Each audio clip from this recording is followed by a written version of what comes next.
Welcome to the Emerald Athlete Podcast. I'm your host, Chrissy Doyle, and on this podcast I speak to different Irish athletes about their highs, their lows, biggest battles, biggest successes, and why they fell in love with their sport. In this episode I chat to Irish horse trainer Paul Nolan. We chat about his favourite horses, horses to look out for at Cheltenham, the ins and outs of race day and so much more. Next up, Paul Nolan. Paul, how are you? You're very welcome to the podcast. Thanks a million, Chrissy. How's the form with you, or what are you at this weather? Yeah, sure. Listen, we're working away here. Everyone is working hard. It's not easy for everyone. We've had a week of dry weather out of 3 months. So I'd say like the fellas that are selling rain gear and stuff are making millions. Yeah, no, I tell you, I'm in Dubai myself now, and then I think of the weather at home and stuff like that. I'm happy enough, to be honest with you. Yeah, no, I couldn't. I don't think even in Dublin there today. I think they got more rain in 33 hours than the last couple of months or something up there today. So, it's phenomenal stuff. There's springs and water coming out of place I've never seen them before. It's horrendous. Jesus, yeah. And how would that affect yourself then, Paul, what you're trying to do each day? Like, would weather like that, because obviously the weather is kind of like that the whole time, does it affect you much, or how do you kind of go about it? There would be more than twice the work that would go into maintaining the gallop. There's very few all-weather surfaces are able to take that sort of rain, and we were lucky enough, we sort of done a lot of work with the gallop there a couple of months before Christmas, but with the rain we got, Chrissy, there's when you're going up and down the gallop every day between each lot and the tractor and stuff, so there'll be a certain amount of compaction.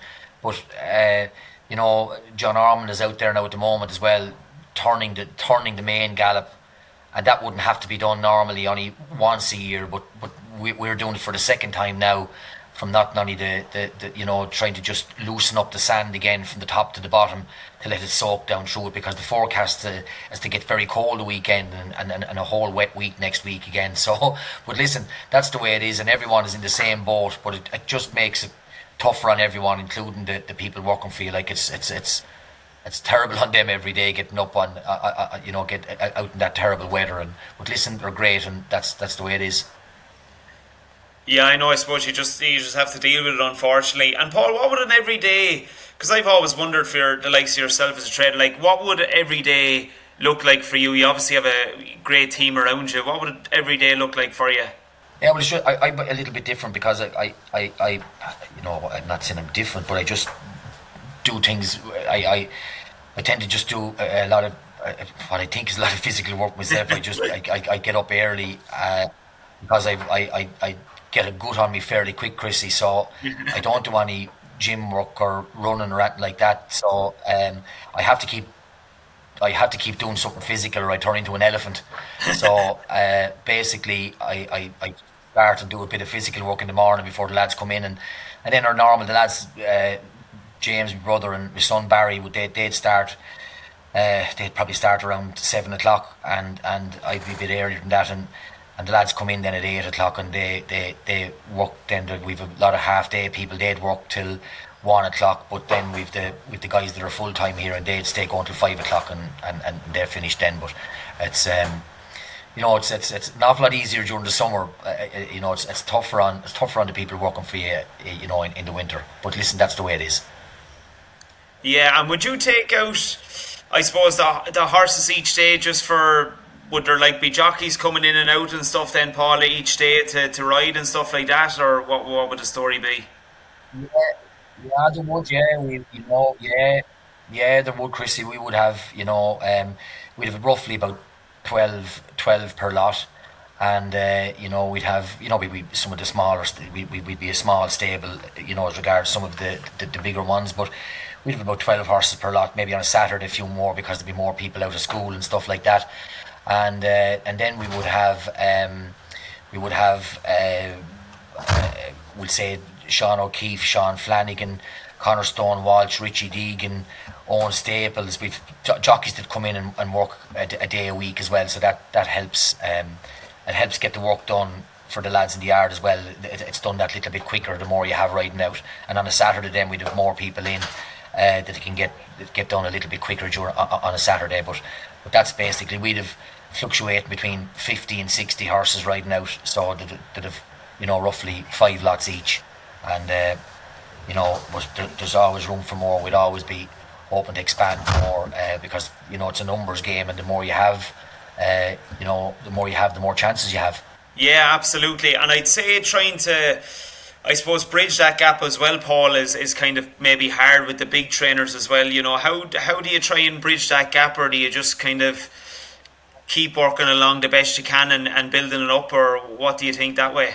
Yeah, no, that's exactly it, Chrissy. It's about, there's no point in being, you can't penalise success, and those guys are at the top for a reason, and it's up to myself to try and have as many winners as possible. And it's every winner is important, but it's amazing on the big days. If you can pull one on the big days, it does maybe, and might encourage more people to get involved, and maybe to buy a better standard of horse. And it's all about that.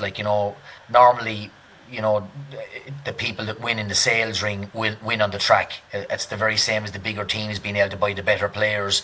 The guys that are going better are able to buy the better horses. And I know the odd freak passes through the net that can be bought for small money, but basically the guys that are able to keep buying the better bred horses, and the more athletic looking ones, and the ones with form already, it does give you a better chance. Yeah, and how easy are those to spot, Paul, when you're trying to spot or get a horse? Do you know straight away, as you say, how athletic the horse is? Even before form kicks in, is it easy to kind of tell? No, I wouldn't say, Chrissy, that it's easy to tell. Everyone has their own opinion, the same as everything. Everyone has their own opinion, but normally it's a great way to start off, that something can visually move well. And but then you can't look under their bonnet. You don't know what their heart or their lungs are like, or their constitution, their whole mindset. Normally the horses that win are the horses that try when they get tired. The same as a human being. When you're put under pressure, it's the people that dig down deep that are successful in whatever they do. And it's the same with a horse. It's the ones that try when they get tired, and those are normally the better horses. And as you know yourself, it's easy give in when you get tired and pull up or stop, or if there's a 50-50 ball, will you put your head down and go to it, or will your stride shorten and you'll pull out of it. And most people that are not sport orientated, that's that should possibly just might be they don't like the physical side of it.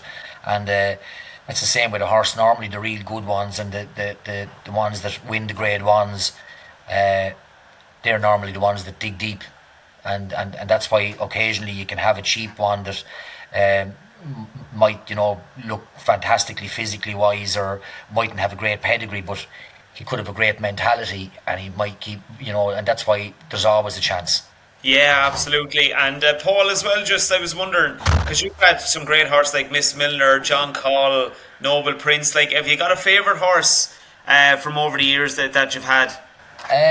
You probably there's certain winners that always would stick in your head. I never, the day that Noble Prince won in Cheltenham was a great day. The day that John Call won the Hennessy probably stands out for me a little bit, because there's fantastic supporters in the yard that we have with Dan Brown, the late Dan Brown, and his son Colin, and his mother Kay. There've been brilliant supporters of the yard. Mrs. Milner winning in Cheltenham for Jim and Susan Coffey. That was a fantastic day as well. And you remember those days when you're under pressure more, Chrissy, and there's an awful lot on the line, and those big days are very important. And when they happen, it's nearly like worth 10 or 15 smaller winners if you can win those big ones on the big days. Yeah, no, and look, I suppose people that talk about their All Ireland final and stuff like that, sure, it must be no different when the big race meets come up. Like that's your big day out, and you want to make sure you get the result that you want if you can. And would you have nerves or whatever like that, Paul, or excitement before it? Like, would you be getting obviously with the build up before it? Would you have any nerves, or is it just pure excitement and ready to go for the big day? No, I'd be brutal. No, I'd be brutal, Chrissy. I'd be very bad that way. I wouldn't. I wouldn't be. I'd be very tense and wired up before it. Uh, it's sort of a relief when it's over, because every day those horses, when it comes to the meeting like that, or the like of Cheltenham, when people, that's why, the likes of Willie and Gordon and Henry and Gavin Cromwell and the lads that bring over the bigger teams, I can see, the pressure that they'd be under, because of the money spent and because of the amount of horses they're bringing over. It's basically the Olympics when you go to Cheltenham, and there's pressure every day, but Cheltenham just brings a little bit more because there's so many more people watching it, and there's so many Cheltenham previews and the build up to it, and but I would find it now. I'd be very tense during the race. I normally try to go away by myself, and because I don't like anyone commentating beside me, telling me how the horse is going or how he's jumping or something like that. So I like being on my own when I'm watching it, and then no matter what happens, obviously it's brilliant if they win or run well, but it's sort of a certain amount of relief when it's over as well. Yeah, no, I'd say that because, especially when I always feel, Paul, when you've put so much work into it too, you obviously want to see it go well, and it's kind of when the race is on, like that's the one shot for it too, and things can change after it very quickly. I'd say as well, if the horse doesn't go well, that could be it. If it wins, it takes off on a kind of new lease then life as well, then for upcoming races and stuff, I'd say. Well, absolutely, and the people that are, they're the owners that are paying you your wage, and paying, they're going out there. That's their enjoyment part of their life, and it's great when they go out and run competitive and run well. There's nothing as bad as looking down at the race and the horses falling out of the back of the big screen, and you're just looking at something, and it's a long walk to the parade ring. Then we call it the long face parade ring, where all the horses that are on place go, the others walk into the winner's enclosure, first, second and third, and the rest of us go off to what we call the long face parade ring, and that's where then you can have your excuses, or what might have happened, or how did you run so bad, or what went wrong, and that's where all the analysis start. At least if you run respectable, Chrissy, you can sort of, it's a different form of analysis. You're so relieved when they run well, and then it's a bonus on top of that. Then if they win, that's when the real sort of party can start. Yeah, no, and it's like kind of like not I suppose walking down the tunnel, with not the result you wanted. I suppose is another way of looking at it for you, and that context. It's unreal. I was just thinking there to myself, what would I do when you were saying that you'd be nervous or whatever? I was going to suggest a hot whiskey or something, but when you're that nervous or tense or uptight, you'd probably want more than one as well, which is probably not good either on the day. So there's probably nothing you can do kind of to keep yourself right. No, unfortunately, Chrissy, I don't do ones. You're right too. All or nothing. You're right. All or nothing. And tell me, Paul, just with Cheltenham coming up as well, there's all these whispers now I'm just hearing about that, the English horses are kind of bridging the gap to the Irish horses coming up to Cheltenham. There's kind of whispers I'm hearing of that. Would you kind of agree with that, or do you think not yet? No, I would agree with it. They're getting stronger, and they're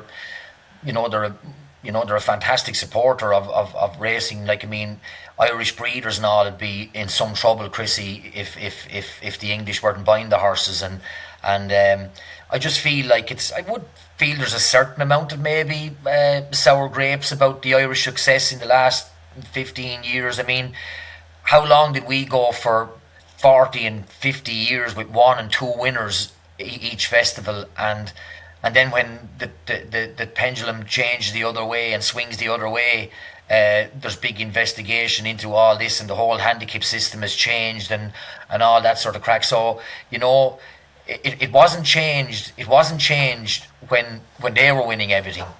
Yeah. But now it's changing when the certain Irish trainers are winning everything. So I wouldn't like to get into it too much, but there's there has to be a certain amount of sore loser attached to it. Yeah, no, and that's not good. And you always think, for any sport, you're thinking, if you're not good enough, you have to kind of hold your hands up and say the other team or the other group is better, and you have to do things better yourself to get up there, rather than just changing things. Is kind of I know you probably won't say it, but I'll say it as kind of an easy escape out, or an easy kind of get out of jail card. Yeah, well, you're going over, and when you enter a handicap, you can be anything from £5 to £8 of a difference when you go over to England.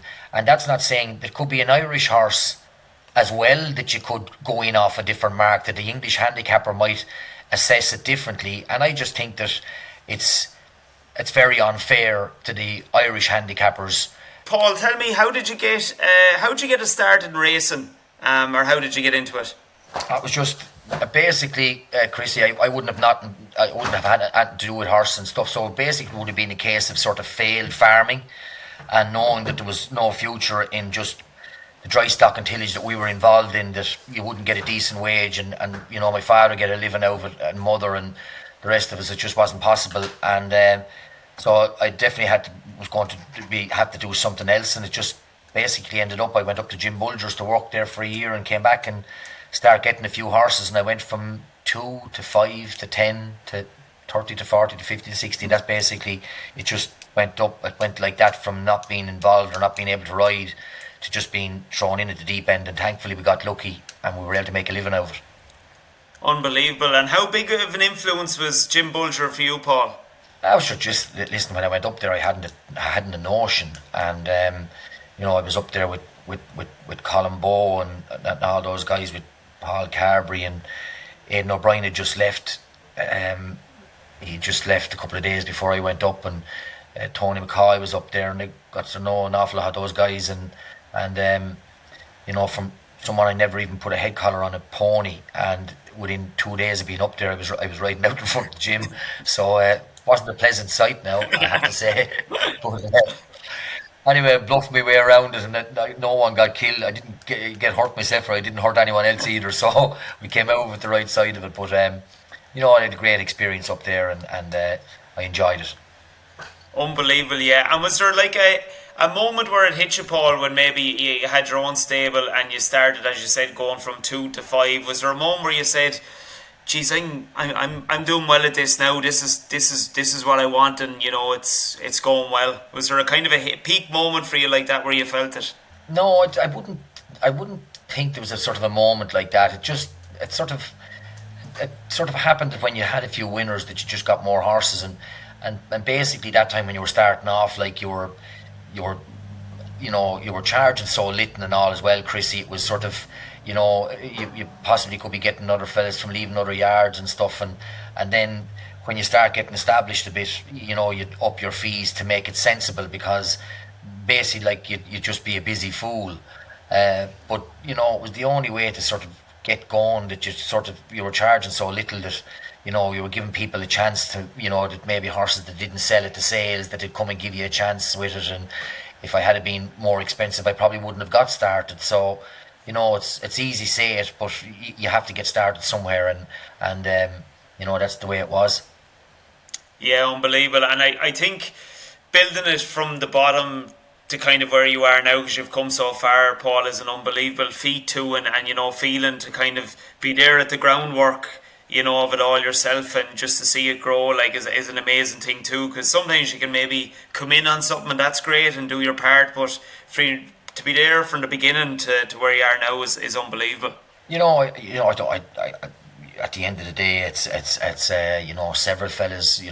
Gordon Elliott is one of the top national hunt trainers in the world. Like, in Gordon started off like with less than I did. At least I had a bit of land and all here, but he would have had his father had a garage above and where they lived in Summerhill, and Gordon started off basically with with very little, and so it just goes to show that that if you have a bit of belief in yourself and you work hard and knuckle down, that it's like everything.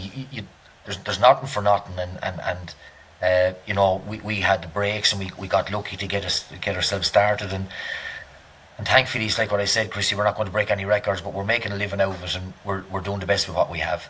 Yeah, and that's all you can do too, and keep progressing. As you said earlier, what else can you do? And Paul, tell me this, because you talked to me about favourite horses. What's your favourite race meet? Because I suppose everyone will kind of jump at maybe saying Cheltenham, because that's where you'd want to get a winner. But is there a favourite kind of race meet for yourself that you always like? Yeah, well, I love. I obviously we're after being very lucky in Wexford, and because it's so close to home then as well. You're close to your own doorstep, and it makes it awful handy. And the track is they do a good job down there, and but I suppose I love Leopardstown at Christmas, and I think that Leopardstown is probably the fantastic race course, as Fairy House, Naas, Punchestown. There's some great tracks in Ireland, and but as I said, that there's those days I love going to Wexford, and great atmosphere in Tramore and stuff as well. But it's we've been lucky in Limerick. There's certain places, when you have. It's very hard. The furthest away places are the tougher, Chrissy, because of the journeys and stuff like that, and as well as that, the summer tracks, when you have to travel to Ballinrobe and those places during the summer, it's a long way up that road. When the last race is at 9 o'clock, to be getting into a lorry or a toolbox to come home, it's a long way. It's a 5-hour trip for us, and it's a fair long day now on everyone if when you're going that far. Yeah, and I suppose there's no option for you either, Paul. Like, you can't just, with the horse there, you can't stay overnight or anything like that. You can't just go up to a hotel or anything. Wherever you go, you're coming home.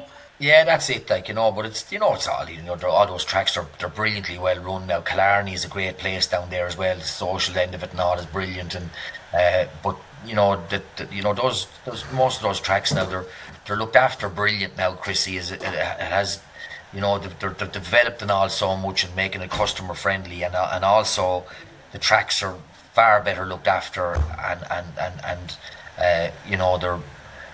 they're plenty of grass, and the drainage and all is very good, and there are watering systems now as well to make it safer for the horses during the summer and all. There's great strides being made in every track really in Ireland, and it's getting better every year. Yeah, and that's great to see as well. And just in terms of racing, is there anything you change about racing, Paul, or is there anything you've thought about that we could do this better, or you'd like to see it? Is there anything like that ever, I suppose, on your mind? Yeah, I suppose the way things are developed. The prize money in the last year or two has dipped a bit in Ireland, and that's the one thing to make it more attractive for the most important people in the business, which are the owners. Without the owners, there's no IHRB, there's no turf club, there's no governing bodies, there's no trainers, there's no jockeys, there's no one without the owners. They're the ones that put the money into the game, and I'd definitely be making prize money and stuff better for the owners, and there should be something looked at, in my opinion, in that way to make it better for the owners. Yeah, and is it just like a financial situation where the prize money is dipped, or is it just something that's kind of happened just over the past? Yeah, it's something I don't know. I don't know. I don't go into it enough. We just sort of concentrate on what we have to do ourselves, and that I leave that up to the people that deal with it like that. But sure, I mean, it has to be the costs for everyone, as everyone knows, as getting more expensive in whatever, from fuel to the feeding to everything has gone up, but the prize money is not. The fees maybe that the owners are paying has gone up, but the prize money has gone down, and it's I think that whatever they're doing in England, it's an awful lot better on weekends now than it was in the last few years. The prize money is, I think there's like I think 4 or 5 more million going into prize money this year. So I'm hoping to God that that'll make a good difference to some of the pots in some of the grade 3s and grade 2s. I think that especially those better horses. Like, I mean, I don't think there should be a graded race worth less than 35 or 40 grand to the winner. That's my opinion, and that's not just for myself, because we wouldn't be winning too many of them. It's not just a self opinion, just because of our own situation, but I just think in general that they just have to do something to make it better for the owners. Yeah, absolutely. And if you say like they're putting in this money and the prize money is only getting down, sure, that's not fair at all. And Paul, would you know, or just I don't want to know the exacts, but a rough ballpark figure, like what could, I suppose, an owner or a syndicate put into a horse? Like how much would it be? I know it'll vary a lot, but just even as a rough example. No, there's actually there's no rule to what a horse can cost. You can, we've paid 250, 300,000 for a pointer, and yet like one of the best horses in the yard cost 1,500. A little filly called Feet of a Dancer. So I mean, there's obviously, when you're buying the more expensive ones are expensive for a reason. They're either real good looking with real good pedigrees, or they've done something on the track to justify their price. But there's no real, you can spend from $1,000 up to whatever you like, really. Yeah. You know what I mean? And that's basically the question. There's no real answer to that question. There's no there's no rule to what you can you can spend. Unbelievable, yeah. Jesus, yeah, no, because I always feel like when I even hear as an outsider myself in regards to horses and horse race, and you always kind of hear like there's money in horse race, and you hear those kind of remarks thrown about like that, there's such money can, kind of be spent on it. But Paul, I don't want to leave you as well. I want to ask you, in terms of Cheltenham, is there any, I suppose, horse or two that you're looking into Cheltenham, that you'd say to people that that's a horse to watch? Yeah, well, it's we've a couple of chances going over. We've one of our more fancied ones is he won a grade 2 in Doncaster a couple of weeks ago called the Devil. He has if we can get him there as well as he was going to Doncaster, I think he's a great chance in the Albert Bartlett. We've a horse that won last time out in Cork called Iceberg Theory. I think he's in good form, and he'll probably run in the 4-miler. And we've a couple, probably this year we've 9 or 10 entries, Chrissy, that we hadn't ever got that amount of entries in Cheltenham before. Now that's just entries. I'm not saying they're going to get there, but and when we go over with them, like we're hoping that they're going over not just to get the tickets to get in, that we're going over with something that has a sort of a decent each way chance, and you'd be hoping to run competitively and respectable. Yeah, absolutely. I know, as you say, and the feeling of coming off, as you said, when you've put in a kind of a good effort, or the horse has run well, even if it doesn't get where it needs to be, there's a difference in seeing the horse run well. So I know you'd be definitely open for that.